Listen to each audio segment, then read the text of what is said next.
All right, what's up, everybody? Just me today. Um, Tyler's got something going on or something. I don't know. Anyways, but I'm just gonna drum and talk about the trailer. I did a podcast, the last one where I was like trying to figure out the leverage situation with the box. So I bought two Rams that will have an 11-inch stroke, and I need 29 inches out of them. So I like rigged up this lever thing that, it kind of pushes up like that. So I started doing some math. Well, I tried to build it and it didn't work.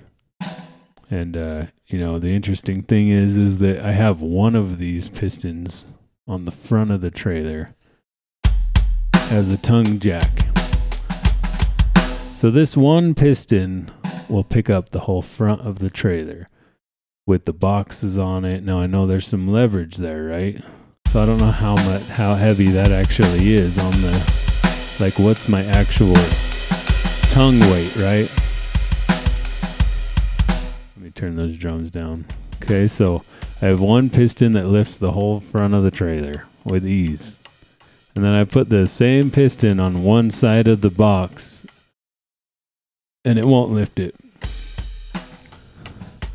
It bent the crap out of the arm. It's 1-inch square tube. Okay, so I'm like sitting there and I'm like, okay, I need a stronger lever, right? So I'm designing this lever out. So today, last night I spent probably 3 hours or so on CADing out this complicated lever system and drawing out the box exactly how it is so I can make a 3D model of it. And, I 3D printed some triangles with a bunch of holes in them so that I could measure sort of the arc of these levers as this comes up, see how it moves that way. So I have to measure that arc, to make sure that it's going to work. And what I came up with was I need a 40-inch lever to raise up my 29 inches.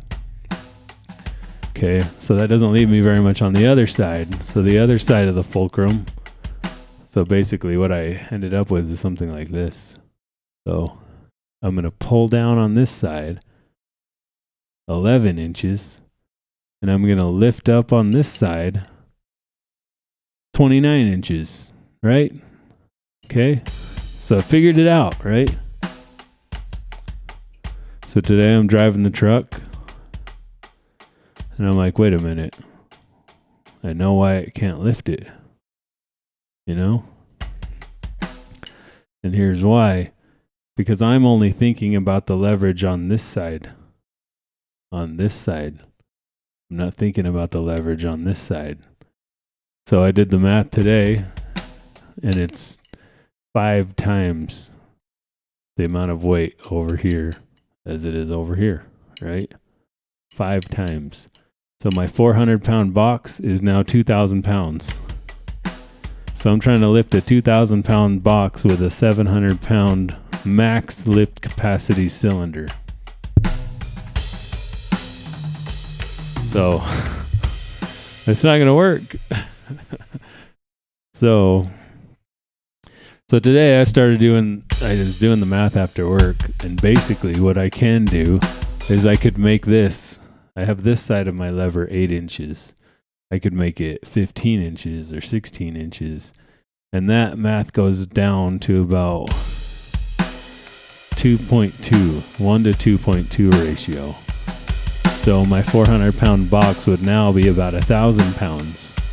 And then I would have 2 lifts, 2 Rams that are supposed to do 700 each. So, there's some slop there, but I should be all right, right? So here's the roller coaster ride of this thing. And all the while, I have a way to lift it. The boat winch works. It just kicks it to one side as it lifts. You know what I mean? So the whole box doesn't lift straight. And it's not automatic. You got to go back there and crank a thing, you know? And like, I just want to be able to push a button on a remote and have this thing work. So the other thing to know is that right now there's a gas strut system in there that I thought was helping me lift the box up. And I took one side of it completely off because I bent its lever. And then I was lifting the box with the crank, and it didn't really seem to make any difference at all. And I know it was making a little bit of difference, but I had about 160 pounds of gas strut pushing upwards. But where was it on my lever? It was back here. And my dad did tell me this, but you know, this was just to help it lift, was what these were doing. And so at first it was good enough, and then as I added more weight, it wasn't anymore. And you know, the thing is that I was multiplying the weight with my lever, because the lever is way longer over here. And I don't know, I didn't do the exact numbers, but I just kind of guesstimated the length of the lever and put it into a Fulcrum calculator online. And I can't remember, I think it was like 3 times the weight.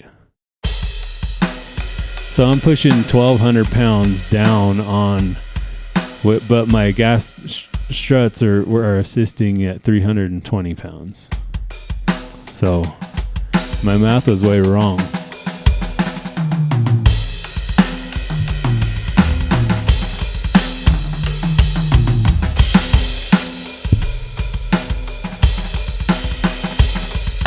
So that was on the lift. So if I'm lifting up 320, but I'm pushing down like 1,200, then what is that? That's like a 1-to-4 ratio, something like that. So I was basically lifting 100 pounds. Maybe, I don't know if this math works, but I was helping 100 pounds off the weight of the box. That's what it looks like. Okay, so then after all that, I'm like looking on Amazon for a 30-inch stroke gas strut so that I can put it on the other side, you know, so I can put it on this side of the lever and push up like that to help my situation. Because if I put any weight over here is a 1-to-1 ratio, any lift this way. Now the problem is I have these gas struts that should be able to do it, but they only have like a 16-inch stroke. And so that's why I needed this lever to give me that, you know, this distance is a lot more than this distance. But it doesn't work because the leverage.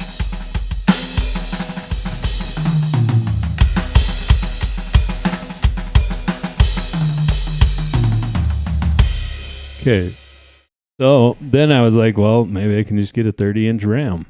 Because when I bought those gas struts, I wasn't planning on using air rams to lift the thing.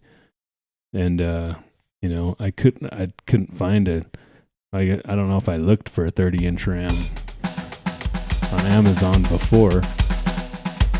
I mean, I did, but I did look for a longer ram, but I think I typed in like long ram. I didn't type in like a specific length. Anyways, this search came up with 30-inch rams. So they're on their way. So what I'm going to do is put 30-inch rams straight up and see if that lifts it. I got 2 of them. And if that doesn't work, then I'll get 2 more. And I'll put 1 in each corner. And that should lift it evenly and straight up. Maybe. And then what I'll need to do is continue to work on the bearing system. So that's how this whole thing started. I had this box built and it was lifting just fine and on bare steel, and I had a bearing system that was working just fine on bare steel. And then I painted it, primered it actually, and it doesn't work that well anymore because the primer is very sticky and it stops my bearing. Which, you know, is to be expected, I guess. So that's not that big of a deal. Like, that part can just rust. You know what I mean? I'll just let it rust. I don't care. It is what it is. Or I could also screw some plastic all the way up this bar. I basically have a bar that the whole box rides on, and I could just put plastic all the way up it. I don't need it to be painted. But I'm trying to do things good now, or well, as good as I can. And so what I'm going to end up with is putting more money at it to get the right thing to do it better. That's what we're doing. So, but what will be nice is I'll just be able to push a button. Anyways, I don't know if I mentioned, Tyler's usually with me today, but he's sick or something. I had a doctor's appointment. That's what it was. I wasn't going to podcast. I started taking a nap, and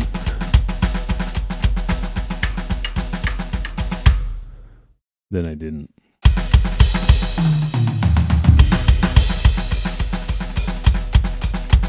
I should probably go practice drums. Maybe play some piano.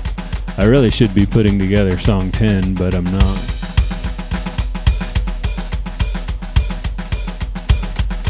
Anyways, those air shocks aren't supposed to be coming until Wednesday, so I guess tomorrow I'll maybe finish painting the thing. I got the suspension on, mounted, and I think it's straight. What I'll do is I'll go tow the trailer and have somebody kind of videotape me from behind, in the neighborhood, so we can kind of film it and see how straight it tows.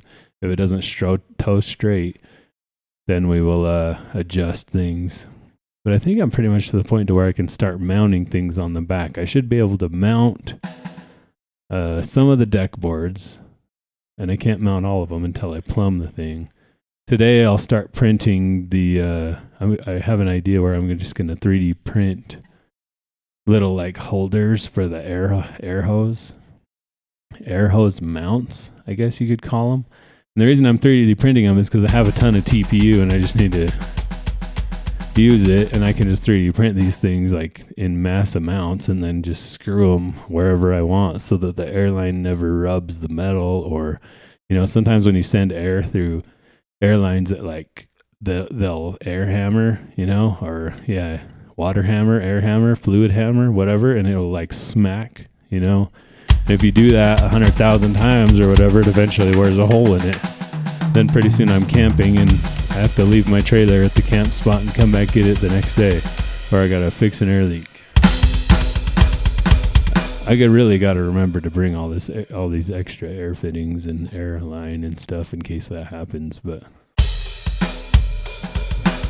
the last time I tried to do this, it leaked like crazy.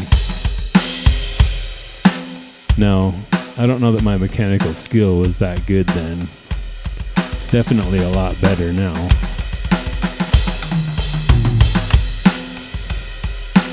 Because that was maybe 6 months after getting sober. That was the last time I tried to do something with the air. Now the other thing too was that truck did not have an onboard air. So I was just filling it up at home, and then I guess I could fill it there too, but just hoping it would last till I reached camp, basically.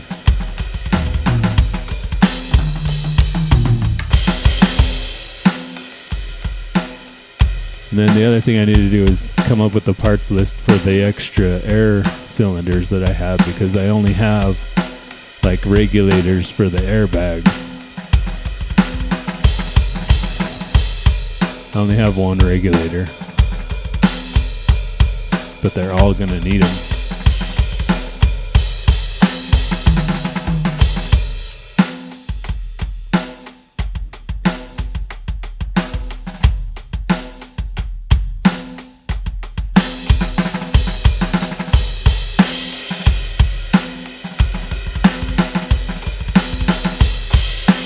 I'm rusty. I need to play more. For a while there, I was playing every day. I was putting this in part of my workout, and I started to get really tight.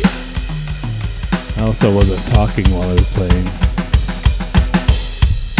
but I need to do that again when I get this trailer done. then all it'll be is a bunch of things on the Suburban. But if I could get this box to lift, then it's literally paint and install, you know. Install the toilet. There really isn't that much left to fabricate. Like the other last big thing that I had to fabricate, I did the other day, which was the tongue jack. Now the tongue jack has a lot of slop in it, so it kind of leans over when the trailer lifts, which I've had them do that before. I think what I should have done was I should have put an inward lean on it, so then it would try to lean outward and it would be straight.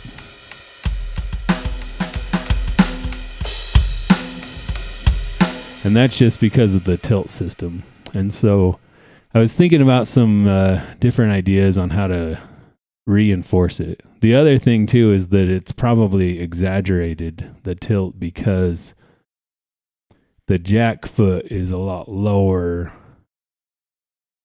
you know, on the frame. It has all of this to overcome because of the type that it is. So probably what I could do is put a U-bolt around it and take out some of the lift, but I built the bracket so strong, I don't know. There's got to be some way. Maybe if I 3D print an insert that will go inside and make that take up the space between the two pipes.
My cymbal stand is helping me out with the double tap there.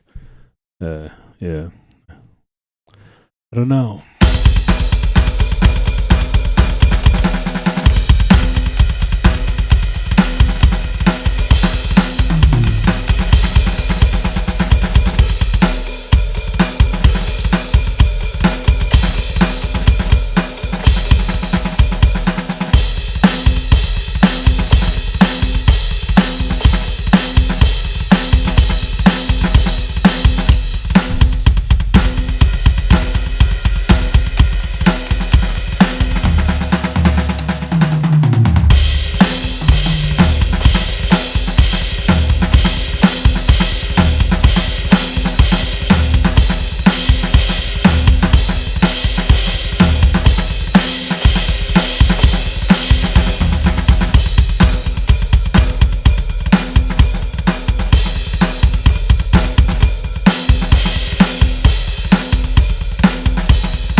Now it's getting hot.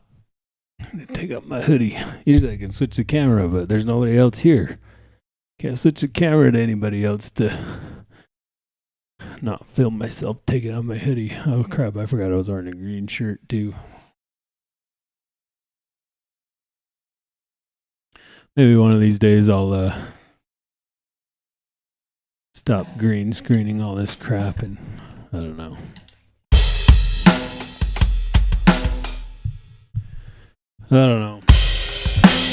Design a studio. Like we could do like pallet wood. It would look good.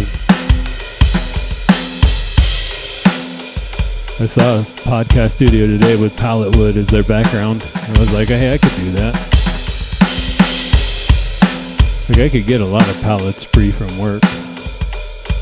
Like all the weird size ones that nobody wants to use. They just have them for free.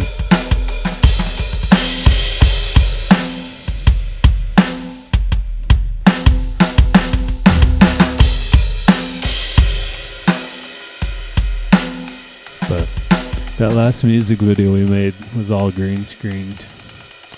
Nobody even actually ever played that song together.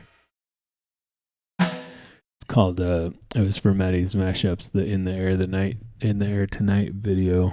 So Maddie, what happened? How did that work? Maddie recorded some vocals to a karaoke track that I got off YouTube.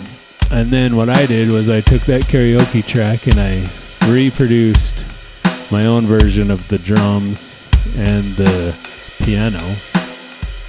It seems like there's actually extra verses in it that aren't in the real song. I don't know what the karaoke company was doing there, but whatever. So I did the piano and the drums. And then I took out my real drums because I recorded the drums on these drums. Real drums, like these aren't real, but you know what I mean. Acoustic drums. Took out my acoustic drums to record the actual video. And then I had Jared come over and I recorded his video and audio at the same time. So then what I did is, since it was all green screened, I edited him and me together. So we weren't in the same room playing that, but I actually need to edit together the other version of it and put it on the GFP YouTube. I should probably put them both on the GFP YouTube. Anyways, and then Tyler came over and played the bass part in his video.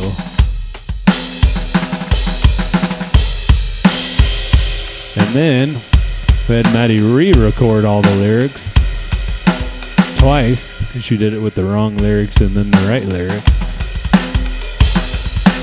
I mean, if you somehow found this video without finding those videos, go to GFP YouTube episode 200 and scroll all the way to the end and you'll see what I'm talking about.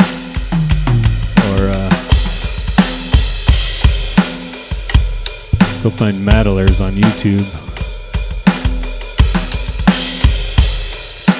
We put up the original lyrics on her YouTube.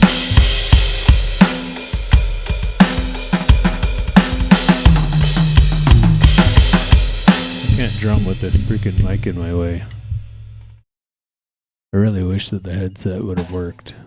I tried a headset mic for a while for doing this, but it didn't work. So then I got this swing thing. Swings away.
So anyways, I painted the trailer pretty good yesterday. I got a lot of the top box done, a lot of the frame done, a lot of the wood. I think like the whole back area is painted. The only thing that's left is some of the square tube, the bottom box, but I'm just going to wait to paint it until I get it to lift. Because then I'm just going to lift the thing up. I'm going to paint the outside and the inside all at the same time.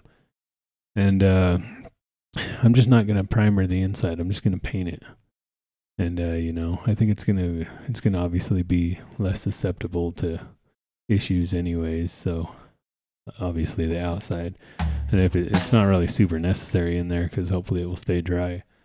Then the only other things I have really left to do is some sort of window, the vents, install the toilet, the flooring, plumb all the air fittings and all the air system, and then wire everything. Buy a battery, it'll have an inverter. I don't know if I should just rob the inverter out of the trailer. I guess I should just buy another one.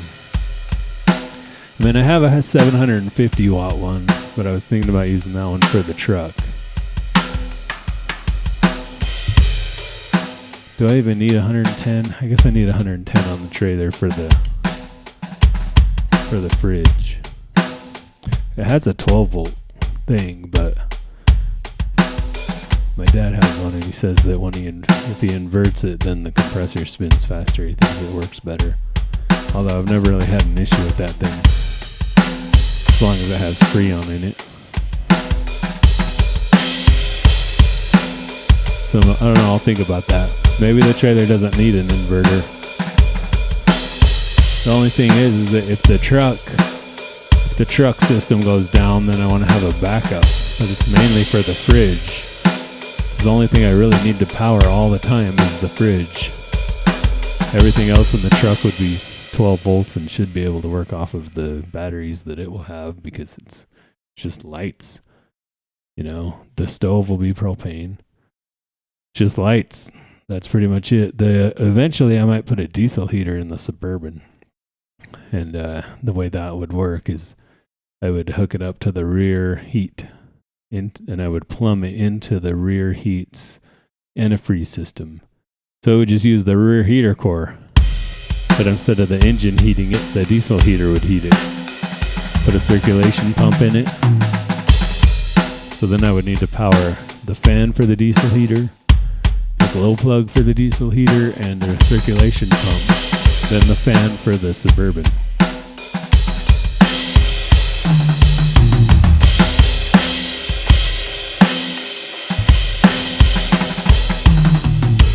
And then we need to charge devices. That's really it. But if I have like 100 or 200 watts on the trailer and 100 or 200 watts on the Suburban, that should be plenty for a weekend trip. And I have 200 watts on my trailer right now. On the big trailer, that works for us on a weekend trip. So I don't know. I'm wondering if I should just buy 2 more 30-inch air cylinders right now. Because two probably isn't going to work. 4 is better. Just put one in each corner. Call it good. That's probably what I'm going to do after this.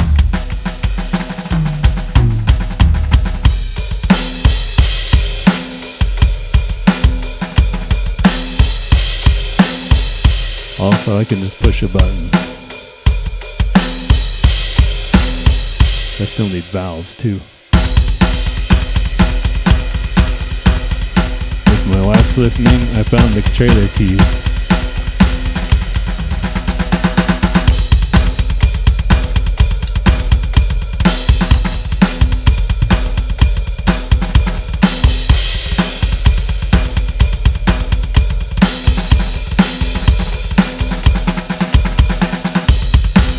Found the trailer key. So the trailer, I have some stuff to do on that too. The Suburban and then the new trailer.